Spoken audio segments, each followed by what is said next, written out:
ये कहानी तब की है जब मैं अपनी मौसी के घर छुट्टियां बिताने गया हुआ था। उस समय मेरी गर्मी की छुट्टियां चल रही थी।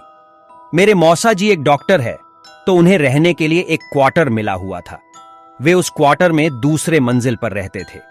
उनके फ्लोर पर एक बालकनी थी, जिसके पीछे की ओर एक जंगल था, और रात के समय उस जंगल से अजीबोगरीब आवाजें सुनाई देती थीं।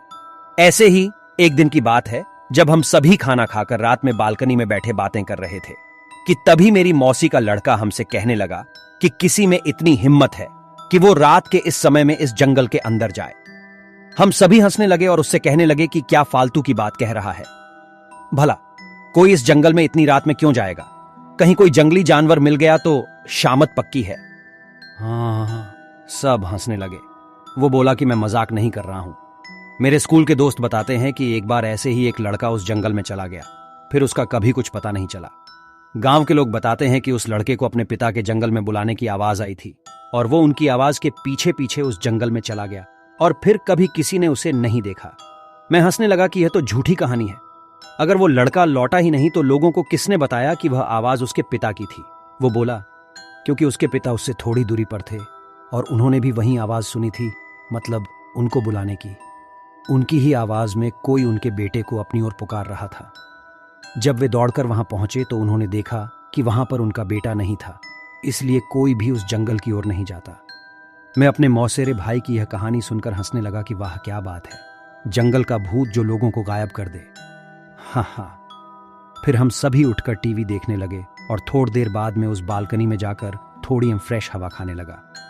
रात का समय में उस जगह अच्छी खासी हवा चल रही थी और मैं उस जंगल की ओर मुंह करके देखने लगा कि आखिर कौन होगा वो। क्या वो सच था कि तभी मैंने अपने मौसेरे भाई को उस जंगल के किनारे खड़े देखा। वो मेरी ओर नजर करके हंस रहा था और मुझसे इशारे में कह रहा था कि तुम भी यहाँ आओ। मैं चौंक गया कि अभी तो वो टीवी देख रहा था, फिर नीचे कैसे पहुंच गया। मैंने पीछे मुड़कर देखा, वहां वो नहीं था, तो मुझे लगा कि शायद ये नीचे चला गया है और मुझे भी नीचे बुला रहा है। वो अब मुझसे बोला कि अरे देख क्या रहे हो, नीचे आओ, थोड़ा सैर करते हैं। मैंने सोचा चलो थोड़ा घूम ले, तो मैं नीचे जाने के लिए दरवाजे तक गया ही था कि तभी मैंने देखा कि मेरा भाई तो टॉयलेट करके बाहर आया है। यह देखकर मैं सकपका गया, मेरे रोंगटे खड़े हो गए और मैं बस यही सोच रहा था कि अगर ये यहाँ है तो वहाँ नीचे कौन है। मैं उससे बोला कि तुम तो नीचे थे, इस बाथरूम में कब आए? वो बोला कि मैं तो यहीं था, मैं तो बाथरूम गया ही नहीं, तुम क्या बोल रहे हो? मैं उससे बोला कि मैंने अभी अभी तुम्हें उस जंगल के किनारे देखा था और तुम तो मुझे बुला भी रहे थे। वो बोला मजाक मत करो, तुम्हें क्या लगता है मैं डर जाऊंगा? मुझे पता है कि तुम मुझे डराने का प्रयास कर रहे हो, पर मैं नहीं डरने वाला। इतना कहकर वो टीवी देखने चला गया। मुझे यकीन नहीं हो रहा था कि ये मैंने अभी क्या देखा है। उसी रात मैं जब सो रहा था तब किसी की मुझे पुकारने की आवाज आ रही थी। वो जो भी था मुझसे कह रहा था कि मैं तुम्हारा कब से इंतजार कर रहा हूं, तुम तो आए ही नहीं, देखो जल्दी आ जाओ, फिर हम दोनों साथ में इस जंगल के अंदर घूमेंगे। इस बार यह आवाज मेरे भाई जैसी नहीं थी, बल्कि किसी ऐसे बूढ़े आदमी की थी जो काफी लंबा होगा और बहुत ज्यादा सिगरेट पीता होगा। रात भर मुझे उसकी आवाजें आने लगी और फिर जब सुबह मैंने सबको यह बात बताई तो सबने मुझसे कहा कि ऐसा होना यहां आम बात है, तुम उस ओर ध्यान मत दो और अपना काम करो और भूल कर भी उस जंगल की ओर मत जाना।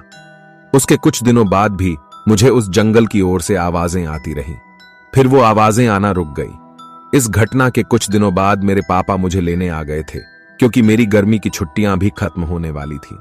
उस जंगल में रहने वाले को लोग छलावा कहते हैं और जो कोई भी उसके पीछे जाता है वो फिर कभी लौट कर नहीं आता। मेरा नाम राजेश है और मैं राजस्थान का रहने वाला हूं। मैं एक स्टूडेंट हूं, इसलिए मैं पढ़ाई करने के लिए एक हॉस्टल में रहता था। उस हॉस्टल में मेरे बहुत से फ्रेंड थे।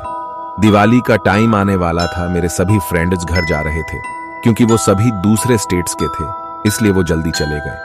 मेरे इक्का दुक्का फ्रेंड ही हॉस्टल में बचे थे, जो भी थोड़े दिनों में जाने वाले थे। मेरा घर चूंकि शहर के पास ही एक गांव में था और मैं बीमार भी पड़ गया था पहले, जिस कारण से मेरी बहुत सी स्टडी भी बर्बाद हो गई थी, तो मैंने हॉस्टल में ही रहने का निश्चय किया था ताकि मैं अपनी छूटी हुई स्टडी को पूरा कर सकूं। मेरे घर वालों ने भी मुझे मंजूरी दे दी वहीं रुकने की। जो मेरे बचे हुए दोस्त थे अब वे भी अपने घर चले गए। हॉस्टल में बचा तो मैं और मेरा वार्डन। दिवाली की रात आने वाली थी तो मेरा वार्डन भी मुझे चाबी देके अपने घर चला गया। अब हॉस्टल में केवल मैं ही बचा था।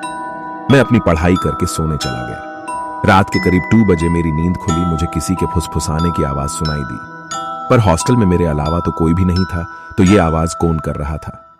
मैं बहुत डर गया कि एक तो इस सुनसान हॉस्टल में मेरे अलावा कोई भी नहीं है, और ऊपर से आती हुई यह आवाज मेरे शरीर में कपकपी उठ गई और मैं कांपने लगा। उस वक्त मेरा चुप रहना ही सही था, क्योंकि बाहर कौन है यह मैं नहीं जानता था। मैंने रजाई अपने मुंह तक ओढ़ ली और सोने की कोशिश करने लगा कि तभी मेरे दरवाजे पर हल्की सी खटखटाने की आवाज आई। मारे डर के मेरे पसीने छूट रहे थे। आवाज तो ढी, देर तक हुए, फिर घोर चुप्पी छा गई। घोर सन्नाटा हो गया पूरे हॉस्टल में। पर उस समय मुझसे पूछो कि डर क्या होता है। रात अभी बाकी थी। मैं खुद को मन ही मन यह बोल रहा था कि और रुको, यहां घर चले जाते तो क्या बिगड़ जाता नहीं, पर साहब को तो पढ़ना है, बड़े आइंस्टीन बनेंगे, अब भुगतो। यही सोच रहा था कि एकदम से माहौल में फिर से वही डर छा गया। मेरे कमरे के बाहर किसी के चलने की आवाजें आ रही थीं। थोड़ी देर बाद आवाज बंद हो गई कि तभी दरवाजे को जोर जोर से उसने पीटा। थोड़ी देर बाद उसने मेरा नाम पुकारा, राजेश। बस यह काफी था एक हार्ट अटैक के लिए। उसको मेरा नाम कैसे पता चला? वो बोला, बाहर तो आओ, दरवाजा खोलो, मुझे अंदर नहीं बुलाओगे। वह आवाज किसी इंसान की तो नहीं हो सकती थी। बहुत ही डरावनी आवाज थी। मैंने दरवाजा नहीं खोला। अब वो चिल्ला के बोला, दरवाजा खोल, नहीं तो राजेश दरवाजा खोल। वो अब बहुत गुस्से में था। मैं मन ही मन हनुमान चालीसा पढ़ने लगा। मैं रात भर नहीं सोया, हनुमान चालीसा का पाठ करता रहा। दरवाजे पर खुरचने की आवाजें आती रहीं। जैसे तैसे करके मैंने रात काट ली। सुबह तक मैं हनुमान चालीसा का पाठ करता रहा। सूर्योदय हो गया था। मैं हिम्मत करके बाहर निकला। वहां कोई नहीं था, पर दरवाजे पर नाखूनों के निशान थे। मैं बस यही सोचता रहा कि अगर मैं बाहर चला जाता तो मेरे साथ क्या होता। मैंने अपने वार्डन को फोन लगाया। कुछ समय बाद वार्डन हॉस्टल में आया। मैंने उसे चाबी दी और कहा, मैं अपने घर जा रहा हूं। मैंने उसे रात का सारा किस्सा सुनाया, पर वो चुप था। उसके चेहरे को देखकर ऐसा लग रहा था कि वो कुछ जानता है। मैंने उसे वो निशान भी दिखाए, पर वो निशान जैसे कभी वहां थे ही नहीं। मैं आज तक उस भयानक रात को नहीं भूला। मैंने उस हॉस्टल को छोड़ दिया। मैं बच पाया क्योंकि मेरे साथ वीर हनुमान जी थे।